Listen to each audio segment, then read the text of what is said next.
ভোর রাতে যখন সাহারি খেতে উঠবেন, আপনি তো সাহারি খেতে উঠেন, আপনি জানেন ওই সময়টার দাম কত? আমরা বেশিরভাগ মানুষ জানি না ভোর রাতের এই সময়টার দাম কত। তো সাহারি খাওয়ার আগে পরে 10টা মিনিট জায়নামাজে মুসল্লাতে দাঁড়ান, একটু 2 রাকাত নামাজ পড়ে। এই সময়টা দোয়া কবুল হয়। আল্লাহ ডেকে ডেকে বান্দাকে দেন। একটু হাত তোলেন, আপনার বাসার এক কোণায় চলে যাবেন, একটু আলো আধারিতে চলে যাবেন, সেখানে গিয়ে বসে আল্লাহর কাছে একটু কথা বলবেন। সেজদা চলে যাবেন, সেজদা গিয়ে আল্লাহর সাথে একটু মন খুলে কথা বলবেন। আল্লাহ, আমি অনেক গুনাহ করেছি, আল্লাহ আমি অনেক পাপিষ্ঠ। শুনেছি আপনার রাসূল জানিয়েছেন যে এই মাসে নাকি আপনি অনেক পাপিষ্ঠকে মাফ করে দিবেন। আল্লাহ, আপনি নাকি অনেক জাহান্নামে যাদের নাম চলে গেছে, জাহান্নামী তালিকাভুক্ত, তাদেরকে মুক্ত করে জান্নাত দিয়ে দিবেন, আপনি নাকি ওয়াদা করেছেন। আল্লাহ, আমাকে একটু তাদের মধ্যে শামিল করে দেন। আল্লাহ, আপনি দিলে আপনার কোনো অভাব হবে না। আল্লাহর সাথে একটু কথা বলা, মুনাজাত করা।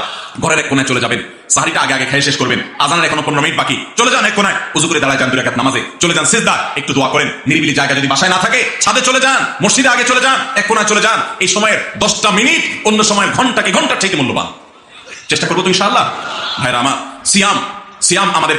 সিয়াম আমাদেরকে হারাম ছাড়া প্রশিক্ষণ দেয়। সিয়াম আমাদেরকে বলে তোমার যা মনে চায় তা করতে পারবা না। অনেক অবৈধ কাজ করার সুযোগ আছে, তোমার মনেও চায়, কিন্তু করা যাবে না। কারণ যদি তুমি রোজা রয়েছো, রোজা রেখে তুমি ট্রেনিং নিয়েছো যে পানি থাকলেই পান করা যাবে না, খাদ্য থাকলেই খাওয়া যাবে না, ক্ষুধা থাকলেই খাওয়া যাবে না, আল্লাহর ভয়ে বেঁচে থাকতে হবে। এই বিষয়টাকে সামগ্রিক জীবনে অ্যাপ্লাই যেন করি, সেই শিক্ষাটাই রমজানের রোজা।